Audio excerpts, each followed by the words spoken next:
Jeshi la Marekani limefanya mashambulizi kwa usiku wa 7 mfululizo dhidi ya Iran tangu Rais Donald Trump atangaza makubaliano ya kusitisha mapigano kwa muda yamefutiliwa mbali. Kwa taarifa iliyowekwa kwenye mtandao wa X, kamandi kuu ya Marekani CENTCOM iliandika kwamba vikosi vyake vimeshambulia maeneo ya uchunguzi, miundombinu ya vifaa vya kijeshi, maghala ya silaha yaliyopo chini ya ardhi na uwezo wa kijeshi wa majini. Jeshi la Walinzi wa Mapinduzi ya Kiislamu la Iran IRGC lilisema meli mbili za mafuta zililipuka katika mlango bahari wa Hormuz wakati zikipita kwenye sehemu ya njia ya meli iliyokuwa na mabomu ya ardhini. Hata hivyo, taarifa hiyo ilipuuzwa na CENTCOM ikisema kuwa taarifa hiyo si ya kweli.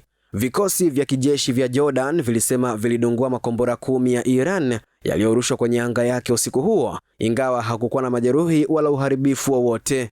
Katika taarifa yake, CENTCOM ilisema vikosi vya Marekani vilitumia ndege za kivita, ndege zisizo na rubani na meli za kivita pamoja na vifaa vingine katika operesheni hiyo.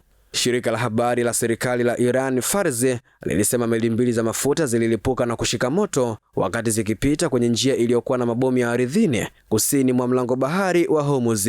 Baadaye CENTCOM iliandika kwenye mtandao wa X, kama madai mengine ya IRGC, hii si ya kweli, mwisho kunukuu. Usafirishaji wa meli katika mlango muhimu wa Hormuz umesitishwa kwa kiasi kikubwa kutokana na kuendelea kwa mashambulizi ya kulipizana visasi kati ya vikosi vya Marekani na Iran. Jina langu ni Hamza Seifu na hii ni Global TV. Ili kuwa mwanafamilia bora wa Global TV, usisahau kusubscribe, like, kushare na kucomment.